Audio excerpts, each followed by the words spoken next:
United States, a 2016 Olympian, silver medalist at the 2017 70.3 World Championships, four-time winner of the Escape from Alcatraz try, Ben Knutes. I really hope the men paid close attention to what just happened in our women's race. We really showed that it was a race of attrition out there.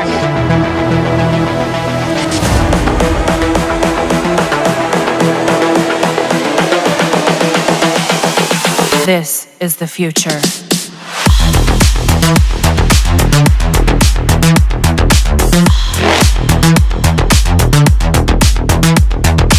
Evolution.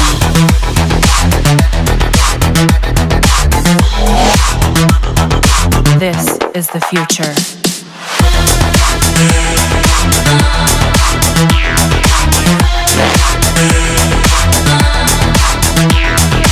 Evolution.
Strong guys in this race, and so honestly I was kind of shocked to find myself in first, especially because Dreitz came by so fast. I was like, oh, he had to have been right behind and wanted to take charge, but it was nice to just be able to set my own pace.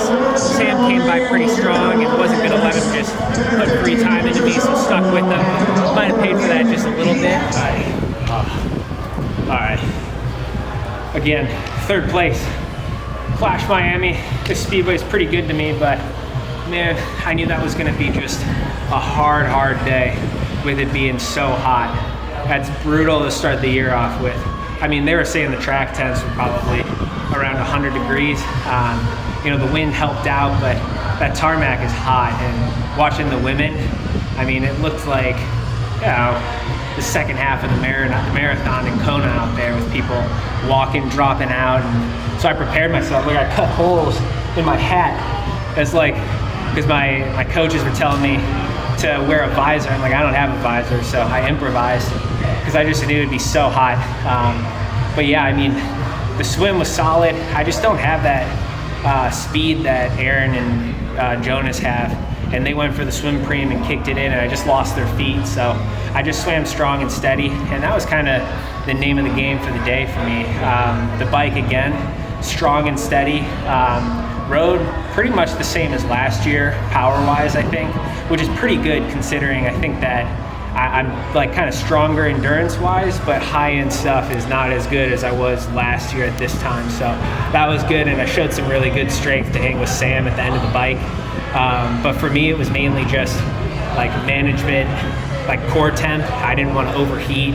Those aero helmets, no matter which one you have, can get hot, even with the vent. So I was just trying to do that, keep my stomach good, because the heat, if you can't take in calories, then you could bonk and all that sort of stuff. So yeah, the bike was just really pretty solid. And I was actually surprised to be in first because Dreitz came by just so fast. I thought he was like out behind us and just powering up. So it was cool to be in the lead for a while, have control of the race.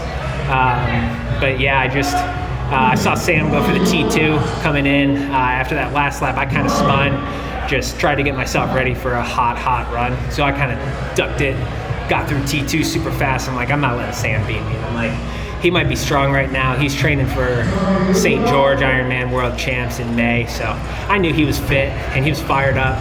And so I was like, I'm gonna let him do his thing. I gotta race smart, but I'm taking this T2. I'm taking this, my short course background. I always had a pretty good solid T2, so I'm like, I'm getting after it. Getting that 1K. Yeah, that 1K. Greg Bennett was saying, I think I got through in 18 seconds, and pretty good hourly rate to grab 1K for 18 seconds of work there. So that was kind of fun to have. Props to Clash Miami for, throwing in some little incentives there, shake things up a bit. But then the run, I just needed to run steady. I figured at least one or two of the top guys would blow up. Unfortunately, it looked like Magnus. Unfortunately for him, but fortunately for me, he passed me pretty early on.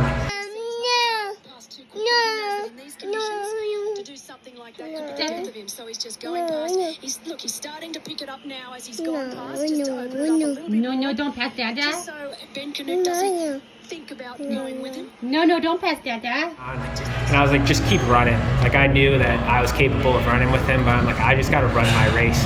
My coaches were like, ignore everybody else. Jim and Bobby were just like, you got to just focus on yourself. You got to start embarrassingly slow and try and finish hard, because if you start too fast, you'll blow. And I think I did just that. I was pretty consistent the whole way. The last lap was able to turn it over a little bit. Honestly, it's kind of embarrassingly slow, but slow and steady was the name of the game today. And Sam just had that, kind of extra strong gear, and was just able to kind of, be at the front the whole time, had the big gaps on some of those other fast runners. And Jason was just flying on the run today. There's not much he can do when he's running probably, 5:20, 5:30, something like that, in such a hot day. So for me, I just got to get back and do some work. I think it's a great starting point. There are a lot of good athletes here, and to end up on the podium is always a good day. Just some, I think, quick numbers, like swim, I know I got to work on my get out speed. That's just going to take a bit of focus. Bike, same about as last year. I think I was 320, like adjusted, like normalized power, 316 average, which is all right for this course because it's pretty surgy. And then the run, the watts were only like 10 to 15 watts. I was like 340-ish. I wanted to be 350 to 370 if it was like good conditions, but so the power is pretty solid. It's just the speed was just off. I was like 550-ish, which honestly is just like embarrassingly slow. But today I got the job done, and that's racing. Honestly, like we've had a lot of discussions with some competitors about times, fast times, world records, course records, and honestly nobody gives a shit about records when you're racing at the top level. Those are fun, but it's all about winning and getting on the podium, and got that job done today, and now it's time to recover and get back and go to work.